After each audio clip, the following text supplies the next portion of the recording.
Selamat pagi, Anda menyaksikan Sapa Kalimantan Barat. Saudara, saya ucapkan selamat pagi untuk pemirsa Kompas TV dan pendengar Radio Sonora.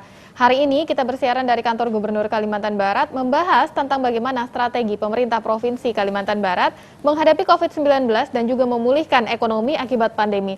Saya sudah bersama dengan Pak Gubernur. Selamat pagi, Pak Astormiji. Pagi.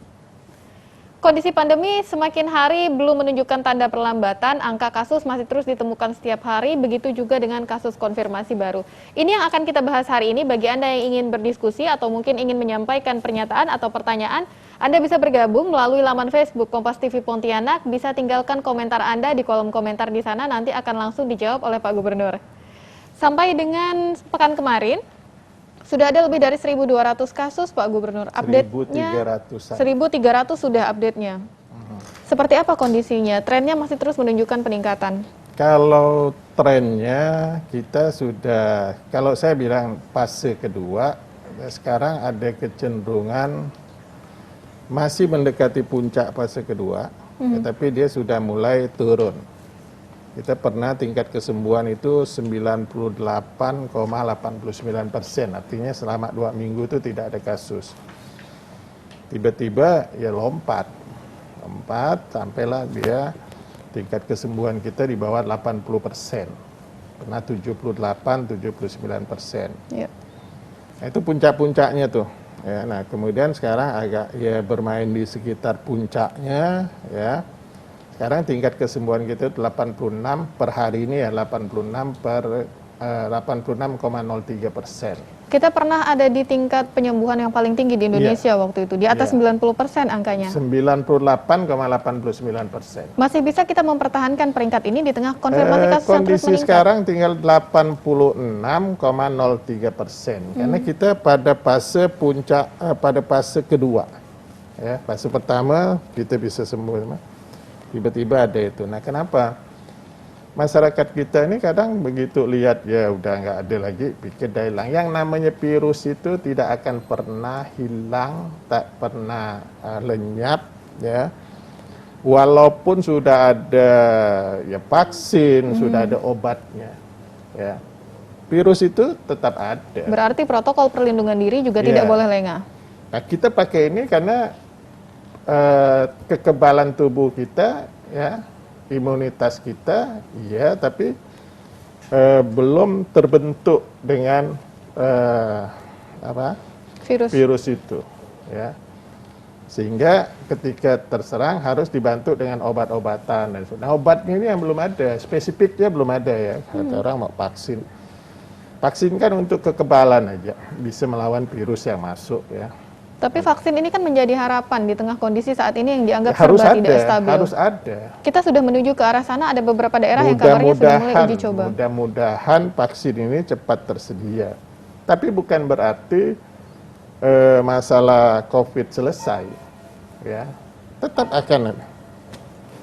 Baik. Tetap akan ini dan kemungkinan semua orang bisa terpapar siapapun dia.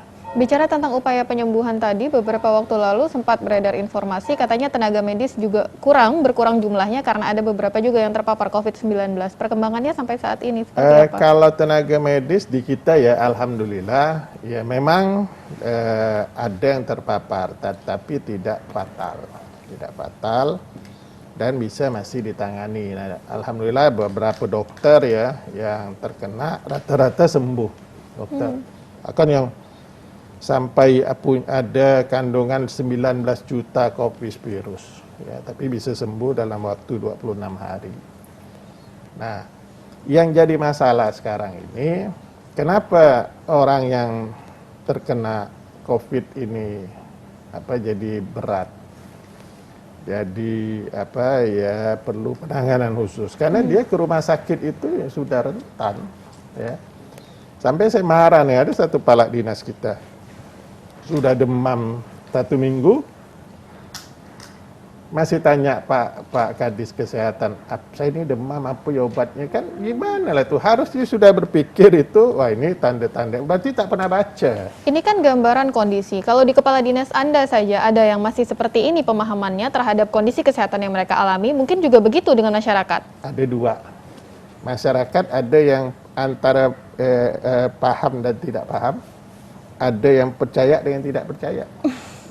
Nah, ini masalahnya ini. Betul. Bahkan ada satu yang bilang, saya baru hari ini, ya tanya Pak Arison, saya baru hari ini ya percaya kalau virus itu betul, kalau COVID itu betul. Setelah dia ngap-ngap.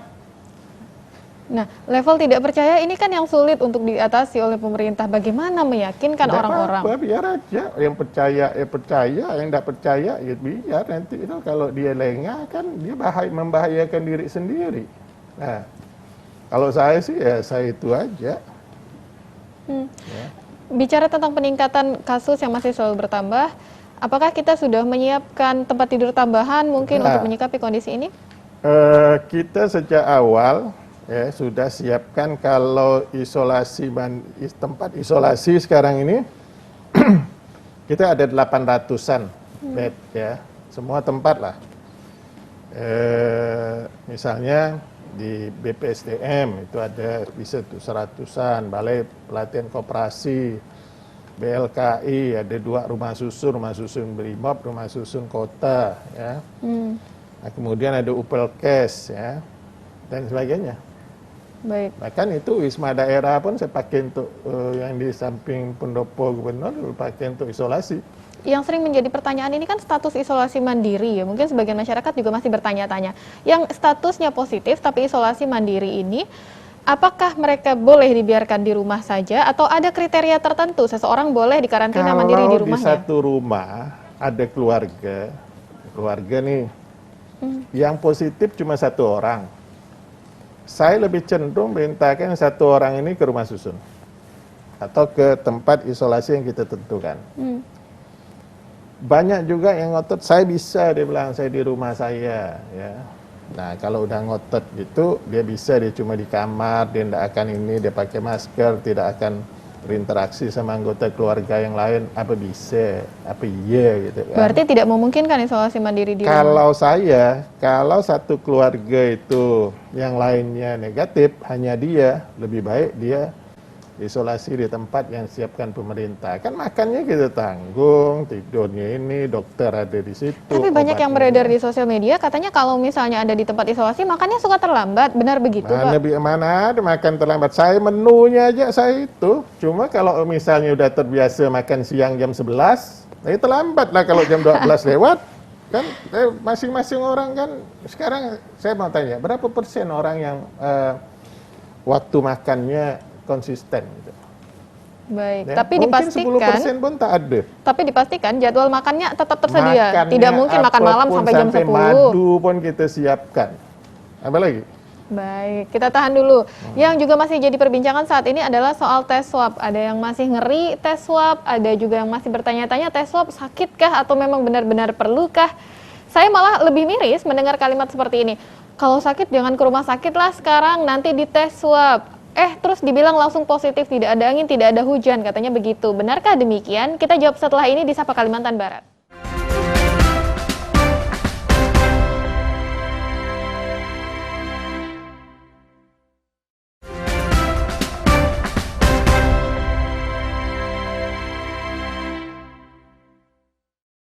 Anda masih menyaksikan Sapa Kalimantan Barat, saudara. Anda juga bisa menyaksikan tayangan ini di laman Kompas TV Pontianak, laman Facebook, dan juga bisa mendengarkan di Radio Sonora 96,7 FM Pontianak. Kita cerita soal tes swab, ini banyak dramanya. Bapak berkali-kali mau posting bahwa tes swab itu tidak sakit, Bapak juga melaksanakan tes swab secara berkala. Apa yang ingin disampaikan, apa yang perlu diluruskan dengan masyarakat sih terkait tes usap tenggorokan ini? Kan orang ini kan dengar yang belum pernah tes swab, didengarnya, lah dia sendiri nggak pernah merasa gimana. Memang ya, saya sudah 4 kali, mau ke 5 kali loh. Paling ada yang masih rasa itu ya 2 menit lah. Kan hanya diambil itu aja, kemudian ya memang kadang air mata keluar itu biasa, kita bersin ya kadang keluar air mata kan. Wudhu pun ketika air masuk biasanya agak sakit. Tapi saya lebih milih di swab daripada digigit kerengge, tahu nggak kerengge, semut merah. Baik. Nah, nggak ada yang sakit. Swab ini kan juga jadi drama ketika pemerintah provinsi meminta setiap daerah harus wajib mengirimkan sampel swab berkala setiap pekan, tapi katanya ada daerah yang lalai. Daerah yang lalai, nah itu tadi coba lihat. Ada zona hijau kan? Sekarang oranye dah langsung. Nah kenapa? Bisa hijau karena tak ada kasus. Nggak ada kasus kenapa? Ini nggak Tidak semua. ada sampel. Nah, begitu kejadian, ya, udah parah-parah. Ya, meninggal misalnya kan, masuk rumah sakit gitu ya. Nah, bahkan klaster-klasternya itu lahir di situ. Gitu. Alasannya kan beberapa karena selain biaya yang dibutuhkan, walaupun sekarang sudah disubsidi pemerintah untuk tes swab ini, Tes swab itu gratis gimana? apakah daerah perlu mengalokasikan anggaran lebih untuk melakukan tes swab? Anggaran untuk apa? Lo yang di kita ini semuanya di lab provinsi gimana? Berarti pemerintah kabupaten tidak perlu membuat anggaran khusus. Apa sih kendalanya? Kenapa sampai ada beberapa daerah yang sulit untuk mengirim sampel? Ya, karena itu tadi. Karena dinas kesehatannya mungkin bukan orang yang paham tentang kesehatan. Kalau salah misalnya, ya nanti sarjana sosial misalnya, jadi kepala dinas kesehatan misalnya. Ya itu susah lah. Dia nggak paham betul. Nah, kalau kepala dinas kesehatannya paham tentang kesehatan, paham tentang COVID, dia akan melakukan itu. Tambah lagi kalau bupatinya, biar aja lah OTG 10 hari juga sembuh. Ya? Masih ada kepala daerah yang seperti itu? Masih. Nah, buktinya wakilnya itu sekarang masuk rumah sakit. Baik, ini kan kondisinya sulit ya. Drama soal pemerintah kabupaten kota dan pemerintah provinsi soal penanganan COVID-19 ini bukan hanya tentang mengirim sampel swab. Sebelumnya ada juga yang anggarannya Bapak bilang tidak berpihak pada penanganan COVID-19. Sebenarnya sudah satu suara belum sih pemerintah provinsi dan pemerintah kabupaten kota? Satu suara, semuanya ingin daerahnya tidak ada keterjangkitan COVID, kemudian melakukan ini, melakukan itu. Tapi ya saya lihat itu ada rasa mungkin anggarannya takut ini itu, tapi anggaran terserap juga tuh. Tahu tuh untuk apa ya? Ada satu daerah ya, saya lihat ini penyerapan anggaran COVID ini di atas 50%, tapi ngirim swab nggak pernah. Masyarakatnya pun banyak tak pakai masker. Nah, gimana? Untuk apa? Untuk penanggulangan masalah ekonomi. Ada pola-polanya yang bisa kita lakukan. Ada polanya. Baik, pola ekonomi kita tinggalkan dulu, kita akan jeda dulu sejenak. Menarik sih, bahwa ternyata ada di level kepala daerah pun masih ada yang Bapak memilih istilah apa? Tidak percaya atau masih? Bukan tak percaya ya. Abai lah ya. Abai dan tidak menganggap ini suatu hal yang sangat serius. Kenapa? Tak pernah baca. Kami tidak baca dan bekerja tidak pernah pakai data. Tapi kemarin setelah ada daerah yang disetil melalui media, ada juga sanksinya dijatuhkan. Sekarang rata-rata sudah patuh. Patuh, kirim swabnya. Nah makanya bisa ada yang hijau, bisa berubah oranye dan sebagainya. Itu faktanya. Ya. Jangan sampai hijau, tapi hijaunya semu, hijaunya palsu. Nah itulah yang saya bilang tadi, karena nggak pernah melakukan swab, nggak pernah. Karena gini, ada daerah yang pikir gini, dia kalau saya swab ini, berarti pasti akan ada temuan mereka yang positif. Nambah nih kasus. Nah ada kasus, kemudian nanti kalau diisolasi, siapkan makannya, siapkan tempatnya, siapkan apanya.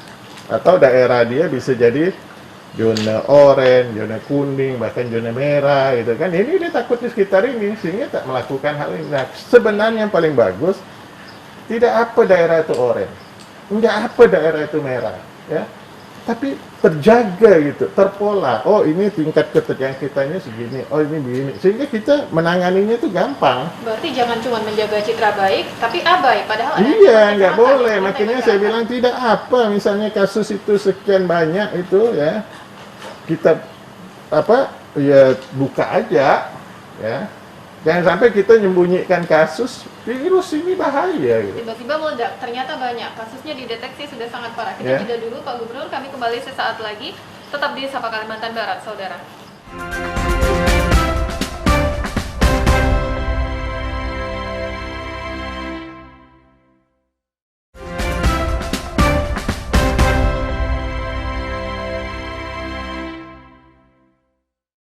Anda masih menyaksikan Sapa Kalimantan Barat. Anda juga menyaksikan tayangan ini melalui laman Facebook Kompas TV Pontianak. Bisa tinggalkan komentar ataupun pertanyaan Anda akan direspon langsung oleh Gubernur Kalimantan Barat, Pak Sutarmiji. Pemerintah Provinsi Kalimantan Barat sudah mengeluarkan Pergub ya Pak nomor 110 tahun 2020.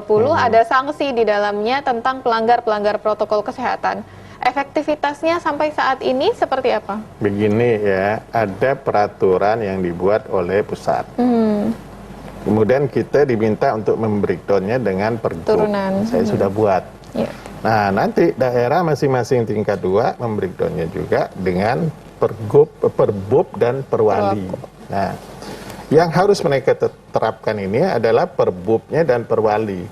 Kalau Pergubnya adalah untuk lintas kabupaten kota dan untuk seperti ya kewajiban kabupaten ya, di bawah koordinasi. Jadi kalau misalnya lintas kabupaten kota itu kewenangan peraturan gubernur. Tapi kalau untuk ke masyarakat itu peraturan bupati dan peraturan wali kota. Nah, kebanyakan ini ya takut nerapkan itu, nanti masyarakat marah itu. Nggak apa-apa, kita sebagai pemerintah, sebagai kepala daerah, ya orang marah, siapapun marah terserah lah. Pokoknya ini harus untuk kepentingan mereka, karena mereka belum paham. Ya, mereka belum paham, ya udah kita ya laksanakan aja. Mau dia marah, mau apa, wah begini begitu, masker dan sebagainya. Nah, mulailah nanti ada foto gubernur aja tak pakai masker, dia bilang kan. Ini itu, nah lihat apa kondisinya, segmennya apa gitu ya.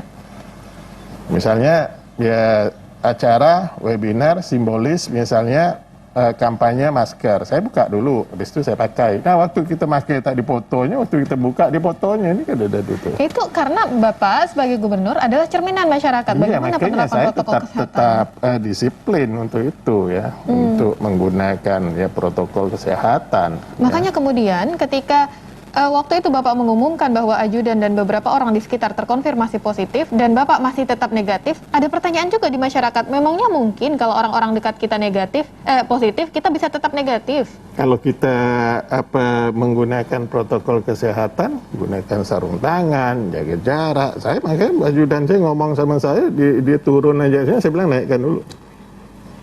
Ya. Dan saya menjaga juga imunitas kita dengan makan ini, itu ya. Jadi 25 orang itu ya memang ini. Nah terakhir ini ya Pak Wagub itu 20 orang sekitar dia. Karena mereka kan kumpul deh sama dia itu ya. Nah kalau ini ruangan ini setiap minggu kita sterilkan. Ya. Berarti yang bisa kita pelajari dari kasus ini adalah kalau secara pribadi bisa menerapkan protokol kesehatan dengan baik, masih kita bisa jadi aman. perisai. Iya, kita aman gitu. Kita pakai masker yang benar ya. Kemudian pakai sarung tangan, apalagi saya kan ada autoimun yang di itu ya, kulit dan sebagainya. Kita yang paham diri kita itu kita gitu. Harus bisa menakar kondisi masing-masing kita ya. tuh ada penyakit komorbidnya, misalnya diabetes, jantung, ginjal misalnya, atau paru-paru. Nah, kita harus lebih memproteksi karena virus itu menyerang komorbid ini. Ya. Itu yang kemudian menyebabkan fatalitasnya tinggi. Nah, yang fatal itu karena dia penyakit bawaan. Ada anak ya, umur 23 tahun tidak ada penyakit bawaan, kandungan virusnya 609 juta kopis virus. Bayangkan. Tapi dia bisa sembuh, udah sembuh ya. Sembuh dah. Bayangin, paling tinggi dah di Kalbar. Oke. Tapi sembuh. Tapi ada orang cuma 800.000 meninggal. Karena ada penyakit bawaan. Nah, dia akan melemahkan gen ini. Dia akan serang itu. Apalagi kalau ada paru-paru, ya, dia serang itu. Nah, saturasi atau oksigen dalam darahnya terus menurun, ya udah. Baik. Selain komorbid tadi, fatalitasnya mungkin disebabkan oleh lambatnya deteksi atau lambatnya menuju ke tempat pelayanan kesehatan. Nah, itu salah satu penyebab utama. Jadi kenapa tidak pernah paham, tak mau paham, ya, atau tak percaya itu, atau masih ragu tentang keberadaan virus ini. Kita tuh sudah lebih dari setengah tahun menghadapi pandemi ini. Masih ada orang yang tak percaya. Masih juga ya? Masih. Apakah bentuk sosialisasi yang kita lakukan masih kurang atau sosialisasi gimana pun kalau udah yang kayak gitu tuh udah bebal itu orang Pontianak tuh itu. Tapi mudah-mudahan yang bebal ini tidak akan jadi carrier yang kemudian menularkan ke orang lain. Itu yang masalah. Nah, kalau misalnya imunitas dia bagus, ya kondisi dia bagus, dia nggak apa-apa. Kasihan itu orang-orang yang punya komorbid, orang yang tua, orang tua-tua, ya itu yang kasihan. Balik di rumah, ada orang tuanya, kan? Nah ini orang tua yang terjangkit, dia sih nggak apa-apa. Baik. Nah jangan hanya mentingkan diri kita, gitu, tapi orang sekitar kita juga, ya. Yang jadi masalah nih kan mereka gak mikir kan, wah warung kopi pokoknya ini, ya. Nanti kalau kena paling OTG, paling tanpa gejala. Ada juga si A, si B kena tapi tidak merasakan sakit, kan itu yang sering beredar. Dan bahkan yang ke depan ini, makanya jangan pernah meremehkan mereka yang sudah pernah terpapar COVID, jangan. Karena mereka ini ke depan, walaupun ada virus, walaupun ada vaksin, mereka ini nanti sumber penyelamat dengan plasma darahnya itu. Betul. Sekarang aja kita yang parah-parah nih kita sampai saya suruh penghubung daerah kita di Jakarta itu ambil dari Gatot Subroto, ya, bawa langsung harus ditenteng plasma ini dan kita sudah transfusikan kepada beberapa yang parah, alhamdulillah bisa bagus ya, bisa selamat. Ya. Sudah ada berapa kali kita gunakan inovasi plasma darah? Cukup banyak. Kita pokoknya ya. Jadi mereka ini jadi penyelamat, makanya, ya. Baik. Kita jangan orang sudah pernah jadi penderita itu lalu dianggap gimana mereka inilah sumber penyelamat. Bicara soal penyelamat, tenaga kesehatan juga menjadi penyelamat di kondisi ini. Saya tadi membaca ada satu pertanyaan yang masuk, interaksi yang masuk Pak Gubernur di laman Facebook. Pertanyaannya adalah apakah insentif untuk tenaga kesehatan dalam penanganan COVID-19 sudah dicairkan semua? Ya, salah saya sudah lah. Kalau semua mungkin belum ya. Tapi tergantung dari pengusulan. Kita mengusulkan, ayo kita keluarkan. Kalau nggak salah beberapa hari yang lalu udah keluar. Ya. Nah dari pemerintah, dari pusat kayaknya sudah. Baik, jadi jawabannya adalah sudah. Kalau misalnya ada mungkin yang menyaksikan tenaga kesehatan di rumah sakit tertentu atau di lembaga pelayanan kesehatan tertentu yang menyaksikan acara ini dan kebetulan mungkin belum cair insentifnya, boleh tinggalkan di kolom komentar ya Pak. Nanti diteruskan ke Pak Sutarmiji dan Kepala Dinas Kesehatan. Ada di ruangan Kepala ini juga, Dinas Kesehatan ada di dekat saya, nanti supaya di dekat. Setahu saya kemarin sih sudah ada dicairkan 1 bulan ya. Ya, Pak Horizon cairkan aja itu. Kasihan juga mereka. Oke, kita bicara sekarang soal bagaimana memulihkan kondisi ekonomi. Sudah mendekati akhir tahun, angka PHK cukup banyak akibat pandemi COVID-19 ini di Kalimantan Barat juga lumayan jumlahnya. Bagaimana kemudian kita membuka lapangan pekerjaan atau memulihkan kondisi ekonomi? Sektor mana yang kita prioritaskan? Kita Kalbar ya sebetulnya lebih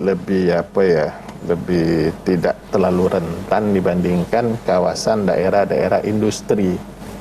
Kita ini kan ya sektor tambang, sektor pertanian, perkebunan yang banyak ya. Dan sektor-sektor ini tidak terpengaruh besar lah terhadap PHK dan sebagainya, kecuali jasa. Tapi sektor hotel dan restoran kecuali ini juga kota cukup besar. Kota itu berpengaruh karena dia sektor jasa. Kota ini kota jasa dan perdagangan. Ya. Nah jasanya hanya sektor-sektor tertentu, bukan dalam industri barang jadi ya. Sehingga itu tidak berpengaruh dan tidak juga ekspor. Nah makanya yang paling penting adalah kota itu. Kalau saya nih jadi wali kotanya, saya udah nggak jadi wali kota lagi kan, yang harus saya jaga bagaimana keterjangkitan di daerah ini kecil. Kalau perlu bagaimana membuat wilayah kota ini zona hijau. Ketika di zona hijau, maka masyarakat, orang-orang luar akan hadir di sini, orang akan datang, kan itu. Nah jadi salah kalau ada kepala daerah berpikir, ya biar aja lah. Nah begini, kondisinya adalah di satu sisi kepala daerah mungkin ingin menempatkan daerahnya pada zona hijau, karena tadi ada tekanan untuk mempertahankan investasi dan kondisi ekonomi, tapi di sisi lain juga ada tekanan untuk terus mengirimkan sampel swab yang artinya jumlah kasusnya bertambah. Nah kita kan bukan hijau, bukan berarti semu. Ya, nggak boleh hijau semu. Ya, hijau betul-betul yang betul-betul hijau gitu. Hijau dengan jumlah sampel swab yang terus dikirim Hijau secara itu rutin. ibarat pohon yang daunnya betul-betul hijau tanpa pupuk.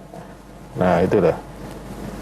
Kalau hijau pun ada pupuk, lengah pupuknya kan bisa berubah, dia jadi kuning itu daunnya. Baik.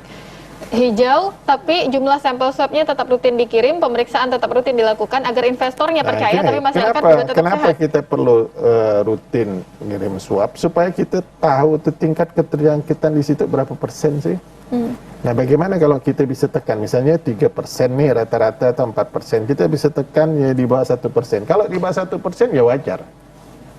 Nah, tinggal kita jaga nih. Jaganya apa? Terapkan protokol kesehatan. Pakai masker, cuci tangan, jaga jarak, ya. Tingkatkan imunitas mereka. Kan itu. Betul. Nah, kalau yang ini bisa dilakukan, udah. Nah, kalau kepala daerah bilang, nanti pun sembuh sendiri, bukan masalah kalau ada kasus, ya. Ada kasus tercatat, nah, wilayahnya jadi zona merah, siapa yang mau ke situ? Baik, ini dari tadi disinggung-singgung terus, sebenarnya kepala daerah mana sih yang selalu bilang bisa sembuh sendiri? Boleh kita bahas di sini, boleh kita buka saja? Lihat Facebook naik dia kan tulis tuh ya, jangan dikalutkan, ya, bisa 10 hari bisa sembuh sendiri gitu. Sekarang kelabakan. Sampai tempat isolasi pun tak disiapkan. Baik, ini kepala daerah mana sebenarnya? Saya nggak mau nyebut. Oke, tidak mau menyebut, tapi katanya bisa dicek di Facebook masing-masing. Cek sajalah di kepala daerah Anda masing-masing Facebooknya. Kita jeda dulu Pak, kita akan kembali sesaat lagi. Masih ada 2 segmen lagi di Sapa Kalimantan Barat. Setelah jeda.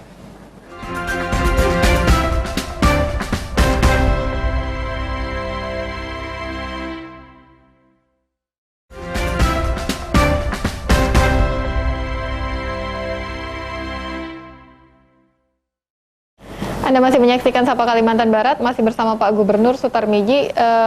Kemarin sudah paripurna membahas APBD 2021 ya Pak, agak cukup banyak yang fokusnya untuk penanganan COVID-19 dan juga pemulihan ekonomi. Mungkin boleh diceritakan? Ya, APBD itu sangat punya peran penting ya dalam peningkatan pertumbuhan ekonomi daerah. Ya. Nah, kita kemarin sudah menyampaikan ya dengan angka 6,9, tapi pembahasan mungkin ada perubahan bisa sampai 7 triliun. Ya. Nah, kita lebih banyak ya nanti penanganan COVID dalam artian bukan hanya kesehatannya, tapi untuk membangkitkan ya gairah perekonomian dan lain sebagainya. Nah, sehingga saya berharap ya OPD itu bisa cepat gitu melaksanakan. Ya, mungkin sebelum sekarang pun sebenarnya sudah boleh tender, tapi penentuan pemenangnya nanti setelah Januari gitu ya. Nah, kita buatlah sebanyak mungkin, seini mungkin lah, lakukan inovasi bagaimana penanganan kesehatan rumah sakit. Saya bilang tahun depan tuh harus jadi. Lab kita bangun. Ya, kita bangun lab yang bagus. Walaupun ke depan Pak kan sudah ada vaksin. Vaksin itu untuk itu menciptakan kekebalan tubuh seseorang. Tapi apa bisa seluruhnya divaksin gitu dalam waktu yang dekat? Ya, tetap juga perlu lab itu perlu kita bangun. Kemudian Lab itu masih perlu dibangun walaupun di Labkesda dan Lab Untan saja sudah bisa hampir 1.000 sehari. Namanya Labkesda, tapi ruang untuk pemeriksaan tak memadai, apalagi ini virus. Jangan sampai yang terpapar justru nanti ya petugasnya, karena tidak standar. Masa sih Pak masih tidak standar? Iya, mana ada lab kita standar? Betul saya katakan. Makanya kita mau bangun yang standar. Ya. Yang betul-betul bisa itu. Kita perlu yang seperti apa? Berapa anggarannya biar bisa standar dan tidak membahayakan mahal-mahal pastinya amat. orang-orang Paling yang ada kalau di nggak lab salah itu. saya 5 miliaran aja. Kalau yang hanya biasa-biasa itu 1 miliaran aja ya. Nah, peralatannya harus virus ini kan kita sekarang bisa sampai 4 hari kadang baru ada, kecuali yang di rumah sakit ya. Itu prioritas hari ini periksa ya, malamnya sudah bisa. Nggak bisa itu periksa langsung. Dan nggak ada ceritanya orang itu, oh ini dia masuk rumah sakit langsung dikatakan COVID. Nggak. Oh bukan, jadi tidak begitu. Biasanya kalau misalnya Anda posting update informasi tentang COVID ini, saya lihat di kolom komentar banyak yang bertanya-tanya, skeptis lah pertanyaannya. Apakah benar? Bagaimana sih tingkat validitas data yang Anda sebarkan ke publik, Pak? Kita itu yang namanya PCR itu dengan komputer, dengan apa ya, nggak mungkin. Ya memang kita mau tuh di 400 sampel atau 400 positif. Mau nanganinnya itu gimana gitu ya. Masa orang nggak positif dibilang positif. Memang itu dokter tuh mau tuh ya. Okay. Dokter juga kan punya rasa ini. Bayangkan dia harus pakai pakaian astronot itu 6-7 jam, nggak minum, nggak makan, nggak buang air kecil, pakai pampers dan sebagainya. Nah kalau satu hari misal kita periksa 600 sampel, lalu semuanya mau diinikan COVID, itu rumah sakit penuh. Ya, makanya ya memang yang positif. Bahkan yang misalnya positif nih, ya angkanya cuma ya pas-pasan 5 misalnya kan, ya kita bilang ya isolasi aja. Karena kita juga lihat mana orang yang kan, untungnya PCR kita itu bisa menggambarkan kandungan virus berapa. Nah, sehingga yang mana yang kandungan virusnya yang bisa menjangkiti orang dalam ya peluang yang besar gitu ya. Misalnya dia udah jutaan virus itu kan dia nguap aja gitu, orang udah bisa terpapar. Tapi kalau masih 5 misalnya kan, itu dipakai masker, kita pakai masker nggak masalah. Baik, Ya. ini kan yang mungkin sekarang masih suka tidak dipahami nih ceritanya. Padahal kita sudah hampir sampai di akhir tahun, sudah berbulan-bulan menghadapi pandemi ini. Apa sih referensi? Mungkin bagaimana kita meyakinkan masyarakat, membuka mata masyarakat bahwa sama-sama ayo kita harus peduli. Sebetulnya nih. Masyarakat percaya aja gitu ya. Guyon, kadang mereka guyon aja. Ada cerita lucu tuh ya. Satu orang ini ya saya kenal ya, tapi saya nggak sebut nama lah. Dia apa ya? Kayaknya merasa bisa ini sih, percaya dirinya kuat ya. Merasa tidak terjangkit COVID dan sebagainya. Nah, begitu dia mau ke Jakarta kan harus rapid test ya, reaktif. Nah, begitu di swab test positif, dia punya kalut luar biasa. Saya pikir inilah orang ini. Dia punya itu sampai makan pun, makan apa tanya saya bukan dokter, saya bilang itu tadi, benar-benar saya tulis itu, saya bilang kau makan roti canai, kau makan cabai rawit. Ini kan dramanya banyak nih dalam penanganan COVID-19, termasuk drama pasien-pasien yang kabur atau orang-orang yang sudah berstatus positif tapi kabur, seperti pasien-pasien yang dibawa dari bandara. Pasien COVID itu beban psikologis yang lebih besar dibanding beban psikis. Ada yang mau keluar lewat jendela rumah sakit ya, ada yang mau apa. Kenapa? Beban psikologis, rasa ketakutan yang berlebihan. Padahal COVID ini kalau misalnya lebih cepat dia ke rumah sakit, mudah bisa cepat diobati. Nah hari ini aja sembuh 51 orang, kemarin 59, sebelumnya 55. Nah ini gitu sudah pada tingkat penyembuhan nih. Tapi cepat gitu diberitahu. Kita beri obatnya, kita tingkatkan imunitasnya, kita beri vitamin, itu aja melawannya kan. Obat spesifik kan belum ada kan. Betul. Tapi kalau udah parah, seminggu baru berobat ya, nah itu udah susah dah tuh. Nah, narasi-narasi yang menakutkan ini, narasi-narasi itu yang membuat, jangan. Nah, oke. Jangan, makanya saya kadang kan saya guyon-guyon aja. Maka waktu ditanya makan apa nih, Pak, gue bilang makan roti canai, kan? Benar lah sedikit, dia bilang iya kau tambah cabai rawit lagi, saya bilang. Kesal, sebenarnya saya kesal gitu, tapi saya bawa guyon gitu ya. Nah, saya sampai pasien-pasien yang parah, tiap hari saya telepon dia, tiap hari saya WA. Sekarang satu hari bisa 4-5 kali. Nah dianya nggak bisa WA, istrinya yang jaga. Nanti WA saya itu istrinya bacakan ke dia. Kadang saya buat lucu-lucu. Nah kadang saya kayak dokter gitu. Saya lihat itu dia cuma denyut jantungnya 49. Itu Bu suruh gerakkan kakinya, saya bilang kan kalau ada aktivitas detak jantung kita bisa naik. Nah ternyata bisa sampai 56. Nah hari ini Pagi-pagi saya dikirimi data, dia sudah detak jantungnya sudah 67, 69, berarti udah normal. Nah, saya bilang nih, insya Allah sembuh nih, ya. Beri semangat terus ya. Nah, kalau kepala dinas saya sama itu, mungkin satu hari Pak Harrison ini kalau WA saya lebih 200, lebih mungkin. Berarti WA-nya Pak Harrison juga jadi lebih banyak daripada WA Ibu Ketua Tim Penggerak PKK? Oh iya, kalau si istri saya nggak pernah WA saya, nggak pernah deh. Sampai Ibu Kepala Rumah Sakit juga itu, saya bilang kirim gambar itu, monitornya. Baik. Satu hari bisa 5 kali dia kirim. Kadang 1 jam, saya tanya istrinya, Pak kayaknya ngeluh-ngeluh tuh. Nah, sampai pasien dia nggaru apa pun saya tahu gitu kan. Berarti monitoring yang dilakukan, Bapak sendiri turun tangan langsung untuk meneliti kondisi ini. Tapi di sisi lain, setelah jeda berikut, saya mau Bapak menjawab, saya lihat di Facebook Bapak itu kok banyak sekali yang protes. Gubernur ini setiap hari ngurusin COVID terus, ayolah urusin yang lain, rakyat sudah bosan, katanya begitu. Ada cukup banyak loh yang komentar seperti itu, dijawab setelah jeda berikut ini, tetap di Sapa Kalimantan Barat.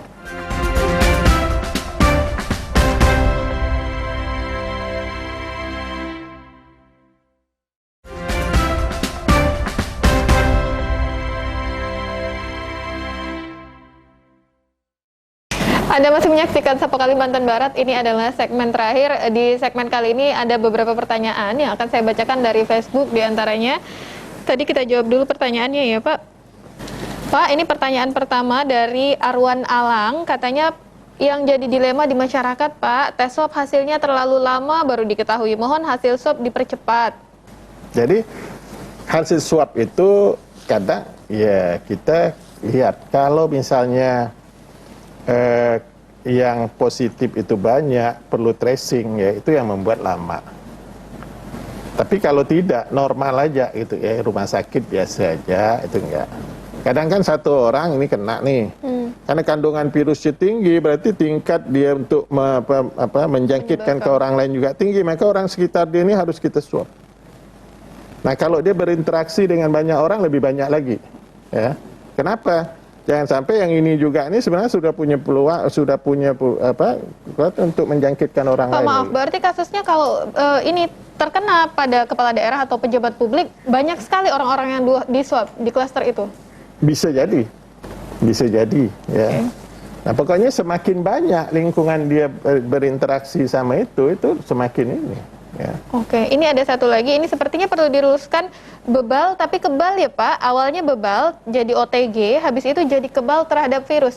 Saya kemarin menyimak informasi katanya setelah positif, terkena virus, sembuh, masih bisa ada peluang positif lagi, jadi ini tidak bikin kebal? Ada peluang untuk terjangkit lagi, ya, tapi persentasenya kecil.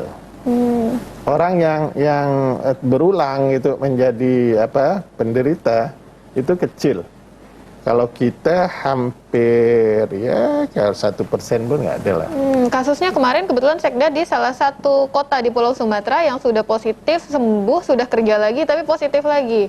Ya itu makanya saya bilang peluangnya ada. Ada tapi kecil ya. Ketika ya mungkin imunitas dia waktu itu tak terbentuk baik. Ya kita ini kan gen dalam darah kita, tubuh kita kan kita nggak tahu pasti. Berarti kalau sudah OTG dan dinyatakan sembuh pun protokol kesehatan harus tetap dijaga. Harus. Dan ada orang yang baru sembuh dari COVID ya, ketika dia rapid test tetap reaktif. Tetap. Sehingga waktu mau perjalanan ke menggunakan pesawat dia pakai swab gitu. Kalau swab enggak. Oh, oke. Nah, artinya apa? Karena imunitas dia sudah terbentuk. Ya. Dia sudah terbentuk. Nah, orang yang seperti ini yang tidak lagi rentan terjangkit gitu. Baik, ini ada pertanyaan lain tapi ini terkait dengan sektor ekonomi sepertinya Pak, kapan diadakan job fair karena yang tahun depan mungkin ya, begitu Maretan lah kita tetap ada. Bulan Maret sudah bisa ada job fair ada atau bursa kerja. Kalau nggak salah saya 2 kali. Tapi sekarang ini kan dengan Omnibus Law misalnya, kan ini kan ada sebenarnya undang-undang ini undang-undang kemudahan berusaha dan investasi sebenarnya yang lebih mudah. Sekarang orang buat PT, 1 orang bisa buat PT. Ya. Modalnya nggak perlu 50 juta, sejuta pun bisa, 500.000 bisa. Jadi sebagai gubernur yang juga pakar hukum, Bapak ada di posisi mana? Karena kemarin menyampaikan aspirasi, mengirimkan surat ke Presiden meneruskan saya aspirasi rakyat. demokrasi aja. Orang protes nih, saya bilang sama mahasiswa gini, ini undang-undang sudah disahkan. Pilihan itu kalau kalian protes cuma dua. Pertama minta keluar Perpu, kedua judicial review di MK. Lalu ngotot semuanya, pokoknya ya itu. Oke, saya sampaikan ke Presiden. Yang persepsi yang pakar itu lucunya yang menolak itu gubernur. Bukan, gubernur itu hanya menyampaikan aspirasi, lisan tertulis saya sampaikan. Nah, sebagai gubernur kalau suatu undang-undang sudah diberlakukan, saya harus terapkan. Nah, sekarang ini saya bentuk tim nih, diketuai oleh Prof. Edi Suratman. Libatkan semua pakar, libatkan semua BEM, libatkan semua pekerja, organisasi pekerja, bahas tuh Omnibus Law.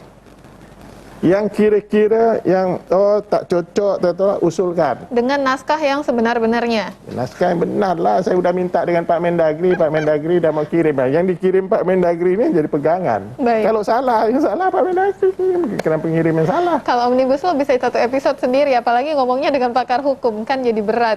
Tapi saya mau Bapak menjawab dulu pertanyaan dari masyarakat. Banyak sekali yang bilang, ada yang bahkan bilang Bapak zolim katanya, ada yang bilang Bapak menakut-nakuti masyarakat karena terus-terusan posting tentang COVID-19. Saya tak akan berhenti posting COVID. Yang takut membaca itu sebenarnya yang bilang begitu itu orang yang takut kena COVID gitu. Ini benar, dia paling takut tuh. Ya, cuma bilang jolim aja, apa yang dijolim, justru itu dapat pahala. Zaman, kalau balik pada agama ya, zaman Rasulullah juga ada wabah. Betul. Sehingga Rasulullah bilang, kalau kau ketemu satu daerah itu ada wabah, ya, maka larilah seperti kau lihat singa. Itu harus disampaikan ke masyarakat. Bayangkan lari yang singa. Ada juga bilang, wah ini virus kan makhluk Allah. Ya. Nah, ini berat ini. pemahaman seperti ini. Saya bilang sama dia, singa itu kan makhluk Allah juga. Gimana kalau kau masuk kandang singa, saya bilang kau ngasih dia daging. Tapi saya sepakat dengan Bapak, berarti ini ada di level paham atau tidak paham, dan di level percaya atau tidak percaya. Udah sampai di level percaya tidak percaya, susah. Jangankan virus, Omnibus Law jadi percaya kan. Betul. Apalagi virus yang tak kelihatan, benda yang lihatnya orang bisa percaya tak percaya. Jadi ya kita berpikir merdeka aja. Ini kan kondisinya serba susah nih. Kita berhadapan dengan pandemi, ekonomi katanya juga sedang sulit, sementara di luar sana ada isu Omnibus Law. Ya, alhamdulillah ya, ekonomi kita Kalbar ini bergerak ke arah yang positif. Perkiraan saya kalau semester triwulan 2 itu kita tumbuhnya negatif 3,4. Kalau triwulan 3 ini perkiraan saya negatifnya paling tinggi itu 1. Oke.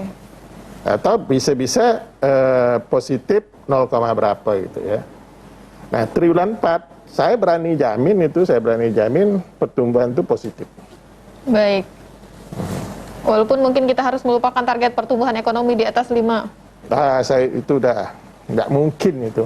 Pandemi namanya ya, situasi khusus ya Pak. Kalau masih positif aja itu bagus. Tapi bagaimana sih, apa tips yang bisa Bapak bagikan kepada masyarakat? Bagaimana biar tetap sehat dan waras? Ini kan kondisi yang serba menekan, serba sulit misalnya.